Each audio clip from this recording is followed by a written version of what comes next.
Introducing TDP tooling storage cases from LFA. Our TDP tooling cases come in 3 colours to assist you with your ISO and GMP procedures.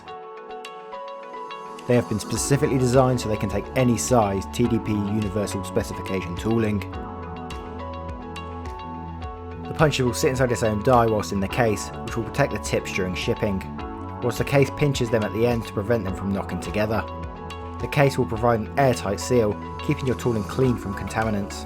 We recommend you use the clear case for standard storage, so you can easily identify the tooling through the case. A white case for moving your tooling in and out of your clean room.